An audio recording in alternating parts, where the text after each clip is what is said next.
बरेली के प्रेमनगर थाना क्षेत्र के भूड़ पडरिया मोहल्ले में रहने वाला योगेश सक्सेना उर्फ मुन्नू नाथ मंदिर के पास रेडीमेड कपड़ों की एक दुकान में सेल्समैन की नौकरी करता था। 1 मार्च 2020 की रात वह दुकान से घर नहीं लौटा तो परिजनों को चिंता हुई। योगेश का बड़ा भाई अंशु भी घर के बाहर था। उसे फोन करके बताया गया तो उसने योगेश जिस दुकान पर काम करता था उसके मालिक जितेंद्र से पता किया तो उसने बताया कि योगेश तबीयत खराब होने की बात कहकर जल्दी दुकान से घर जाने के लिए निकल गया था। जब वह दुकान से जल्दी निकल गया तो गया कहाँ, यह प्रश्न योगेश के परिजनों के सामने मुंह बाए खड़ा था। उसकी काफी तलाश की लेकिन कोई पता नहीं चला। 2 मार्च की सुबह बरेली थाना कोतवाली और कुमार टाकीज के बीच में खाली पड़े मैदान में एक पेड़ के नीचे एक अज्ञात युवक की अधजली लाश पड़ी मिली। किसी ने लाश की सूचना थाना कोतवाली को दे दी। सूचना पाकर सीओ प्रथम अशोक कुमार और कोतवाली inspector Gitesh Kapil police team के साथ मौके पर पहुंच गए। पुलिस ने लाश व घटनास्थल का निरीक्षण किया। मृतक की उम्र यही कोई 30 से 35 वर्ष रही होगी। मृतक के गले व चेहरे पर धारदार हथियार के 4 गहरे घाव दिखाई दे रहे थे। मारने के बाद उसकी पहचान छिपाने के लिए उसकी लाश को जलाया गया था, जो कि पूरी तरह से नहीं जल पाई थी। पास में ही मृतक का मोबाइल भी जला हुआ बरामद हुआ। लाश की शिनाख्त के लिए आसपास के दुकानदारों को बुलाया गया। उनमें जितेंद्र नाम का एक दुकानदार भी था। उसने लाश देखी तो वह लाश पहचान गया, क्योंकि वह लाश उसके शोरूम के सेल्समैन योगेश सक्सेना की थी। उसने तुरंत योगेश के भाई अंशु सक्सेना को योगेश की लाश मिलने की सूचना दे दी। सूचना पर योगेश की मां मुन्नी देवी व भाई अंशु मौके पर पहुंच गए और लाश की शिनाख्त कर दी। शिनाख्त होने के बाद लाश पोस्टमार्टम के लिए मोर्चरी भेज दी गई। इंस्पेक्टर गीतेश कपिल ने अंशु से पूछताछ की तो उसने बताया कि योगेश अपने दोस्त की बहन उमा से फोन पर बात करता रहता था। अपनी कमाई भी उसी पर लुटाता था। कई बार उसे समझाया लेकिन वह मानता ही नहीं था। कोतवाली आकर इंस्पेक्टर गीतेश की तरफ से अज्ञात के खिलाफ भादमवी की धारा 302/201 के तहत मुकदमा दर्ज करा दिया। इंस्पेक्टर गीतेश ने जांच शुरू की। पुलिस ने योगेश के फोन नंबर की कॉल डिटेल्स की जांच की। योगेश के नंबर पर अंतिम कॉल जिस नंबर से की गई थी उस नंबर से रोज योगेश की बात होने का प्रमाण मिला। घटना की रात उस नंबर से कॉल आने के बाद ही योगेश दुकान से निकला था। वह नंबर उसकी प्रेमिका उमा शुक्ला का था, जो कि योगेश के मकान से कुछ दूर भूड़ पट्टी में रहती थी।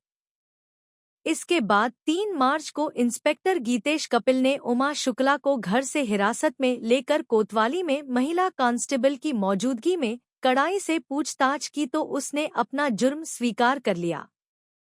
पूछताछ में उमा ने बताया कि योगेश की हत्या उसने अपने दूसरे प्रेमी सुनील शर्मा से कराई थी। उसके बाद सुनील शर्मा को भी गिरफ्तार कर लिया गया। इन दोनों से पूछताछ के बाद जो कहानी निकलकर सामने आई कुछ इस तरह थी। उत्तर प्रदेश के महानगर बरेली के प्रेमनगर थाना क्षेत्र के भूड़ पडरिया मोहल्ले में अशोक सक्सेना सपरिवार रहते थे। वह एक प्राइवेट बस ऑपरेटर के यहाँ कंडक्टर थे। परिवार में पत्नी मुन्नी देवी के अलावा 2 बेटे और 2 बेटियां थीं।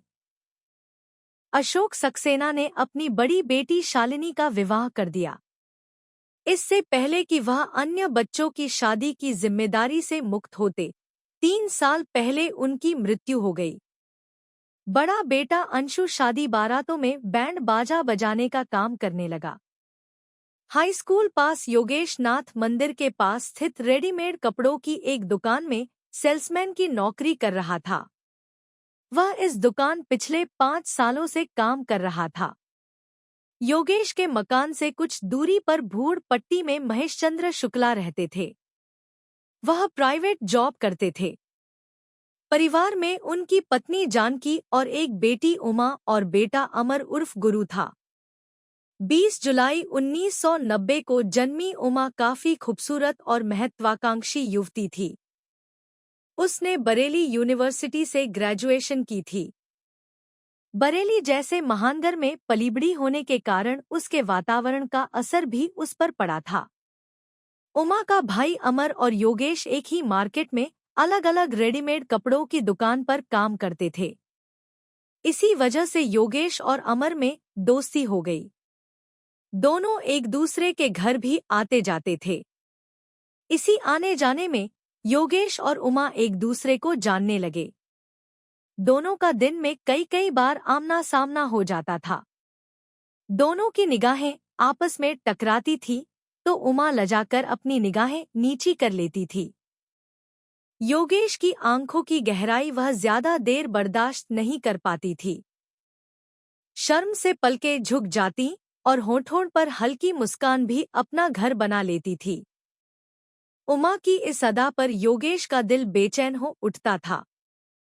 उमा को योगेश अच्छा लगता था। वह उसे दिल ही दिल में चाहने लगी थी। उसकी चाहत की तपिश योगेश तक पहुंचने लगी थी।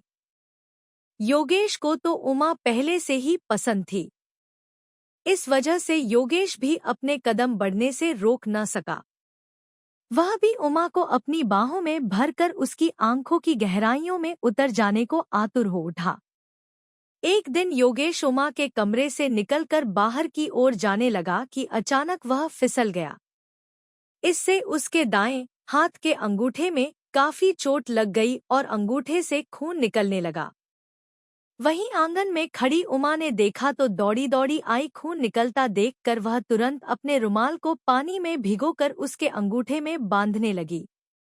उसके द्वारा ऐसा करते समय योगेश उसकी तरफ प्यार भरी नजरों से देखता रहा। उमा रुमाल बांधने के बाद बोली, जरा संभल कर चला करो।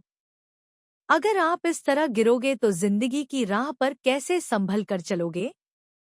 जिंदगी की डगर पर अगर मैं गिरा भी तो जिंदगी भर साथ देने वाले हाथ मुझे संभालने के लिए हमेशा तैयार रहेंगे। ये हाथ किसके होंगे और कौन जिंदगी भर साथ निभाने के लिए मेरे साथ होगा, यह तो अभी मुझे भी नहीं पता, योगेश ने उमा की निगाहों में निगाहें डालते हुए कहा। योगेश की इस शरारत से उसकी नजरें शर्म से थोड़ी देर के लिए झुक गईं। फिर वह बोली, छोड़ो इस बात को, आप रुमाल को थोड़ी थोड़ी देर बाद पानी से गीला जरूर कर लेना। इससे आपके अंगूठे का जख्म जल्दी ठीक हो जाएगा। अंगूठे का जख्म तो ठीक हो जाएगा लेकिन दिल का जख्म?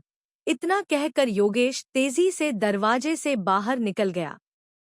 रूहानी तौर पर एक दूसरे से बंधे होने के बावजूद खुलकर अभी तक न तो योगेश ने प्यार का इजहार किया था और न ही उमा ने लगन की आग दोनों ओर लगी थी। बस देर थी तो आग को शब्दों की जुबान देकर बयां करने की।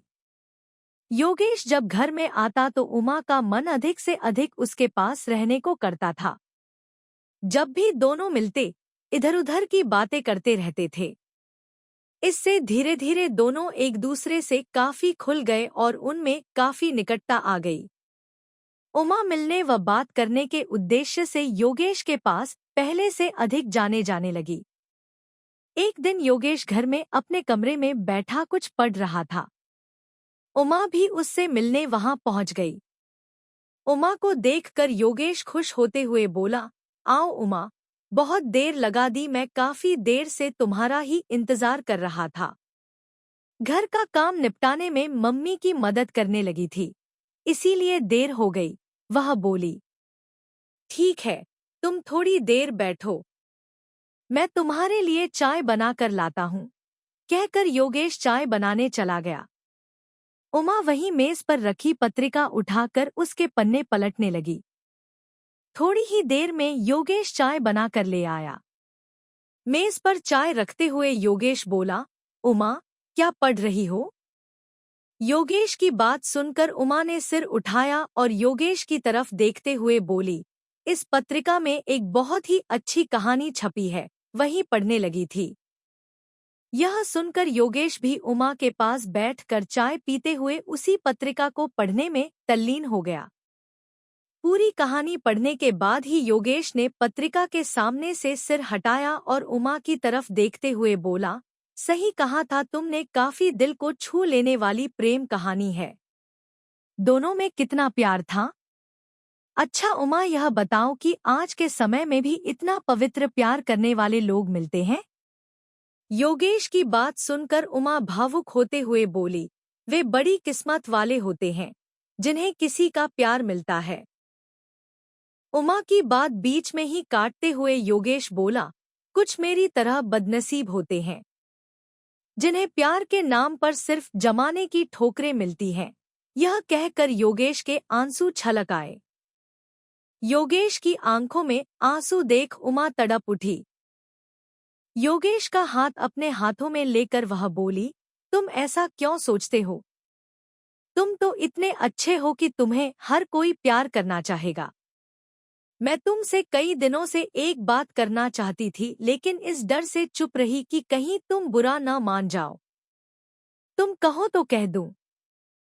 योगेश ने जब उसकी ओर प्रश्नवाचक निगाहों से देखा तो वह बोली, मैं तुमसे बहुत प्यार करती हूँ, लेकिन तुमसे कहने की हिम्मत नहीं जुटा पा रही थी। दिल की बात आज जुबां पर आ ही गई। उमा की बात पर योगेश को विश्वास नहीं हो रहा था। वह उमा की तरफ देखते हुए बोला, क्यों तुम मेरा मजाक उड़ा रही हो? अगर मैं मान भी लूं कि तुम मुझसे प्यार करती हो तो क्या समाज के ठेकेदार हम दोनों को एक होने देंगे? क्योंकि हम एक जाति के नहीं हैं।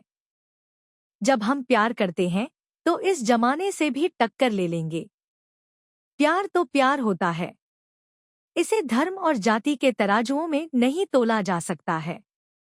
प्यार तो दो दिलों के मिलन का नाम है। उमा की बात सुनकर योगेश की आंखों से खुशी के आंसू छलक पड़े। फिर उसने उमा को बाहों में भरकर सीने से लगा लिया। उमा भी उसके शरीर से लिपट गई। दोनों एक दूसरे का साथ पाकर काफी खुश थे। दोनों का प्यार दिनोंदिन परवान चढ़ने लगा। दोनों के परिवारों को भी इस बात का पता चल गया।